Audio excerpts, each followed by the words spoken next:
The European Union is preparing for Hungary to attempt to derail the next renewal of sanctions against Russia. Budapest is demanding new consensus in gas negotiations and the removal of 8 individuals and entities from the EU sanctions list, which currently includes 2,400 people and companies. Budapest, over the past 3 years, has weaponized the periodic sanctions renewal as a bargaining chip and has repeatedly sought to remove some of the sanctioned individuals. There is no way to dance around Budapest this time, since sanctions require unanimous agreement from all 27 EU countries. That gives Orban much more leverage to extract whatever he might want or threaten to blow up the deal for real, from Euroreactive publication. When the EU last renewed anti-Russian sanctions, Hungary lifted its veto only after Brussels promised to address its gas concerns. Furthermore, at the emergency EU summit on March 6, 2025, Hungary blocked a joint EU communique on further support for Kyiv. As a result, the statements on Ukraine were issued as a separate document, signed by 26 out of 27 EU leaders. Hungary has been undermining European unity for a long time. The country has been isolated since 2016, when Luxembourg's prime minister publicly called Orban a dictator. Since then, Hungary has effectively been under EU sanctions, with its subsidies from the bloc being reduced. These are substantial amounts, and Orban struggles to explain to Hungarians why the country is losing significant funding. The fact that Hungary's obstructions of EU decisions on aiding Ukraine is becoming increasingly problematic for the bloc was also confirmed by the EU High Representative for Foreign Affairs and Security Policy, Kaja Kallas. According to her, Brussels is exploring ways to counter further Hungarian vetoes. That's why we have on the new initiatives also considered the coalition of the willing, so that one country can't block everybody else.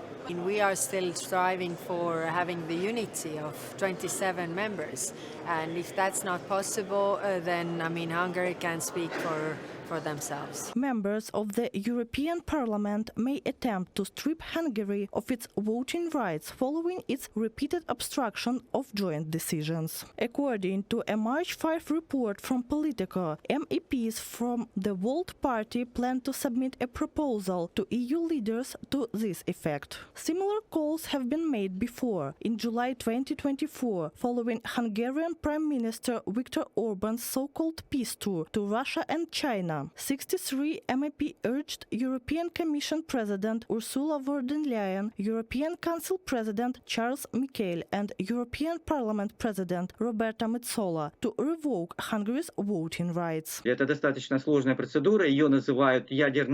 is a highly complex procedure, often referred to as the EU nuclear weapon. It has been initiated in the European Parliament, and the Council of Europe has expressed support for such a move. However, continuing the process now would be quite difficult. Nevertheless, all of this underscores the extent to which Hungary has become isolated. Even countries that are not necessarily strong supporters of Ukraine are increasingly frustrated with Hungary. To strip Hungary of its voting rights, all other EU member states must vote in favor, including Slovakia, a country unlikely to support such decision. However, the EU may also consider alternative measures, such as shifting from anonymity to majority voting on key issues. Reported by Katerina Bastun, Valeria Nikipelova, UATV News. Viktor Orban has criticised the upcoming European summit scheduled for March 6, 2025, which will focus on increasing Europe's defence capabilities and supporting Ukraine. According to sources from Bloomberg, one of the key topics of discussion will be selecting a European representative for future peace negotiations aimed at ending the war between Russia and Ukraine. Orban's letter to President of the European Council, Antonio Costa, who is organising the summit, was leaked to the media. In the letter, Orban threatens to block the joint statement at the end of the summit and proposes a new EU strategy based on a UN Security Council resolution, which refers to the war as a conflict and omits Russia as an aggressor. I am convinced that the European Union, following the example of the United States, should enter into direct discussions with Russia on a ceasefire and sustainable peace in Ukraine. Therefore, I propose not to attempt adopting written conclusions on Ukraine at the Special European Council. Viktor Orban, Prime Minister of Hungary, in a letter to the President of the European Council, Antonio Costa. Orban also expressed support for the President of US Donald Trump after his public disagreement with Ukrainian President Volodymyr Zelensky in the White House. Orban, a longtime supporter of Trump, supported him during the presidential race and traveled for talks with him as part of the so-called peacekeeping tour in July 2024. He justifies the US president's attacks on Volodymyr Zelensky with an alleged desire for peace. Strong men make peace, weak men make war. Today, President Donald Trump stood bravely for peace. Viktor Orban, Prime Minister of Hungary, on X social network. Despite Orban's stance, most European leaders, including the presidents of the European Council and European Parliament, the EU's High Representative for Foreign Affairs, as well as the leaders of Finland, Austria, Portugal, Luxembourg, and Canada, expressed strong support for Ukraine and President Zelensky. Dear Volodymyr Zelensky, dear Ukrainian friends, you are not alone. Donald Tusk, the Prime Minister of Poland. The truth is simple. Russia invaded Ukraine. Russia is the aggressor. Ukraine defends its freedom and ours. We stand with Ukraine. Maya Sandu, the President of Moldova. There is an aggressor, Russia. There is a victim, Ukraine. We were right to help Ukraine and sanction Russia 3 years ago, and to keep doing so. Emmanuel Macron, the President of France. Your dignity honors the bravery of the Ukrainian people. Be strong, be brave, be fearless. You will never be alone, dear President Zelensky. We will continue to work with you for a just and sustainable peace. Ursula von der Leyen, the President of the European Commission. Orban's so-called peacemaking is not so much due to the need to end the war, but rather to the desire to lift sanctions and restore trade relations with Russia. According to Orban, in this case, Hungary will be able to stop the economic decline and significantly improve its situation.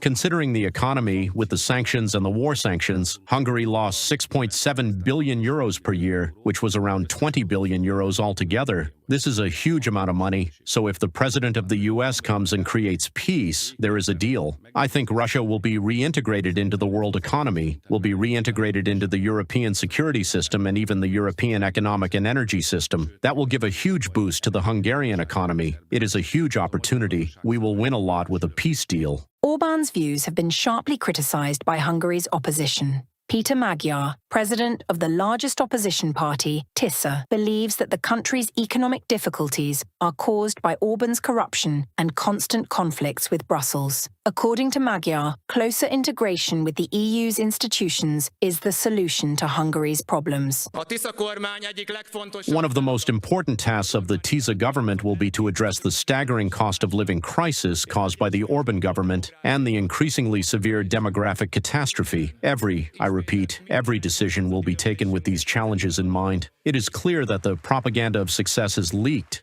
They don't have solutions for the problems that they have created. The aging and tired Orban expects the solution from Beijing, Washington, and Moscow. Magyar also criticized Orban's support for Trump following the latter's confrontation with Zelensky. He argued that the Hungarian people are not striving to become the world's first Russian-American colony. Opposition leaders from the Democratic Coalition, Dialogue for Hungary, and Momentum Movement also voiced their disapproval of Orban's alignment with Trump, reported by Andriy Dmitrenko, UATV News.